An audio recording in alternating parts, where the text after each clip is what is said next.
I'm aware that you and Lynn now have a great friendship and rapport together, but how did you really get to know each other and to meet? Really, it's the first time that I'd agreed to work on a film without having met the director first in person. So we really got to know each other when I arrived, but I went kind of 2 weeks early. Usually you rehearse for 2 weeks. I went 2 weeks before that. And so because I think the nature of this film, and there was so much focus on the character that I played, it was really important that we develop an understanding as quickly as possible. So we just spent a lot of time together in the beginning. But I mean, I think that's it. It's you talk, you go through the script. I mean, I think from the first night that I arrived, we just started reading through the script. So we talk about the character and the history and all of those typical things.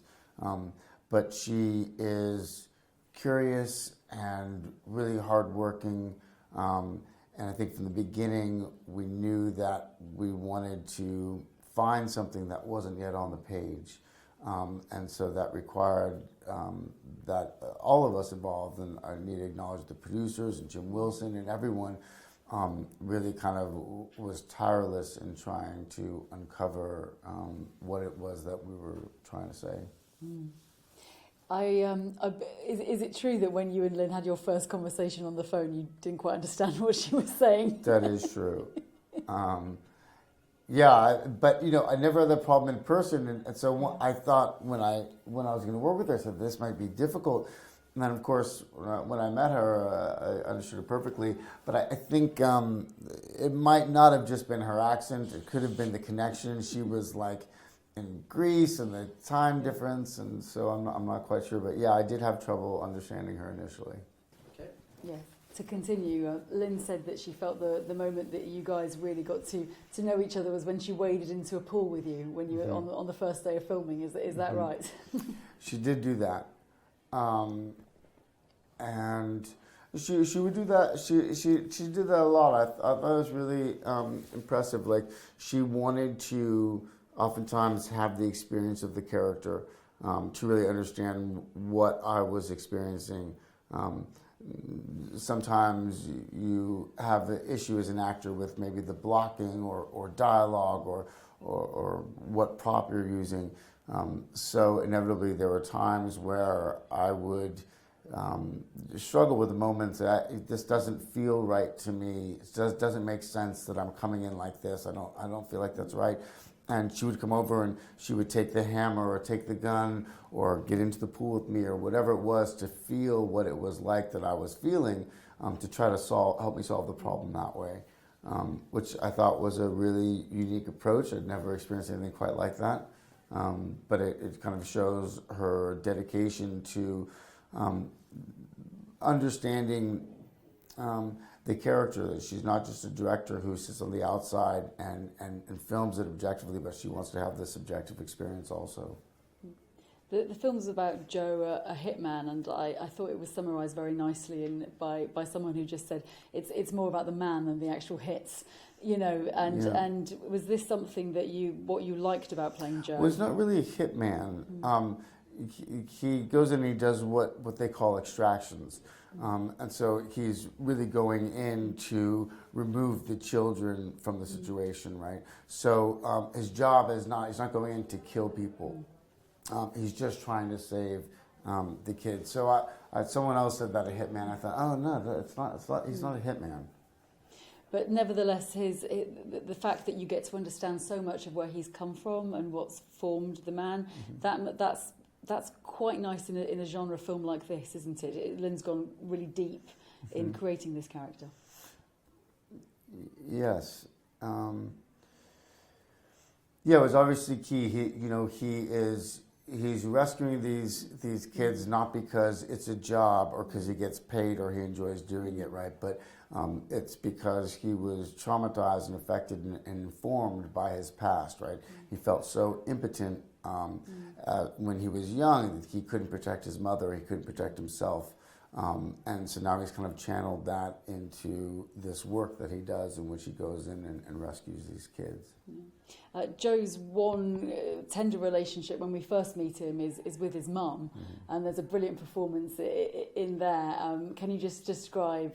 Can you just describe the way that Joe's relationship with his mother, in a way, is the one humanising aspect of him when we first get to know him? Yeah, I mean, I think something that we talked about a lot, and something we became aware of, is a lot of kids that suffer that kind of physical abuse. There's a certain kind of arrested development.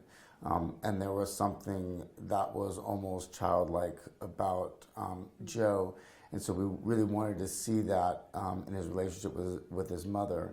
So we were trying to kind of uncover what was the dynamic. And I think in some ways, what we kind of decided was they kind of grew up having this kind of fun, almost playful way of communicating with each other. And I think in some ways, they are stuck in that dynamic. So there's something really fun about it, but there's something kind of tragic about that as well, that they haven't really moved on. She references a girlfriend, which was a girlfriend he had 20 years before. And so it's almost like she's locked into this period. So we wanted something that had some humor to it, but also behind it some tragedy. So it was really important. I think it's something that we kind of developed and was part of working with Judith, and this is just some of the ideas that we had while we were filming. Joe is saved by a certain rescue mission that he undertakes for the only daughter of a politician, of course, and she's a child, and as you say, he's a child. So on some fundamental level, they connect. And would you agree that saves him in some way, gives him a reason to live? Yes, I mean, I think it's probably more complex than that. I mean, I understand what you're saying. I think we do this in film. We go like, oh, this is the redemption. This is the moment. I think we were nervous about saying that. We didn't want to say like, this moment changes him forever and he's healed, he's saved. We always felt like, man, this is, their future is pretty bleak, and, it's going to be tough, but there is a glimmer of hope, and I think in some ways it does kind of satisfy his need to protect and to help and to save someone. What's extraordinary about Lynn's filmmaking is just how brief that she can be. Well, some filmmakers can be quite flabby. Lynn is she just gets the job done, doesn't she? Yeah. Was it like that on set? Was it in terms of, because I believe you're in a short window of opportunity to do this film, was it very much get there, get straight into it, and? Yes and no. I mean, there were times where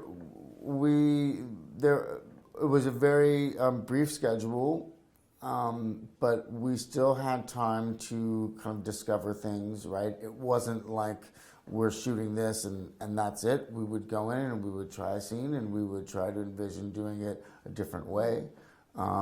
So I think she does have this great propulsive energy. Like when she feels something, she wants to get it out.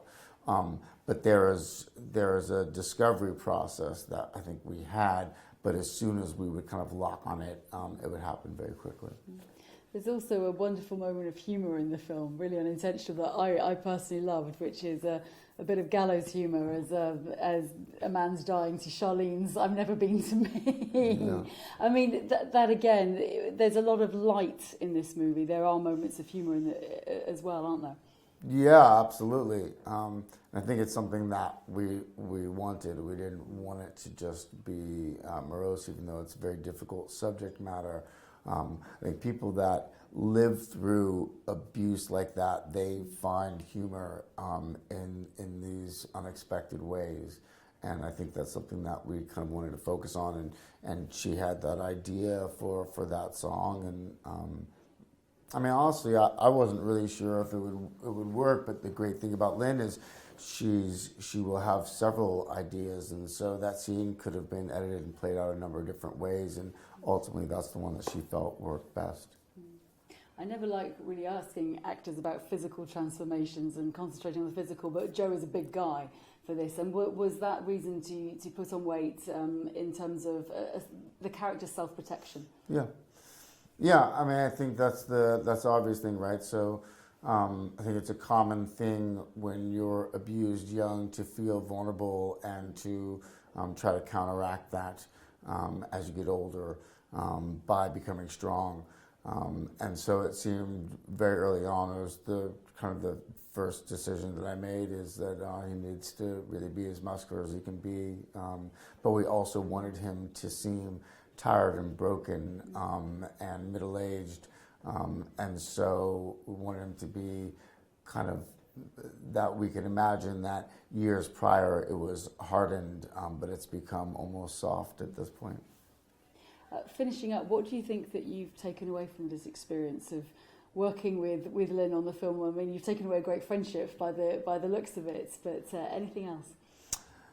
It's hard to say. You know, you're always affected by the films that you make and the relationships that you have. I can't think of one thing specific. I mean, I think that I really enjoyed the process of making this film and that we felt free to kind of uncover things as we went along, to explore it more thoroughly. There's a tendency to, try to rigidly stick to a script oftentimes. I think primarily for financial reasons, right? You don't have a lot of time.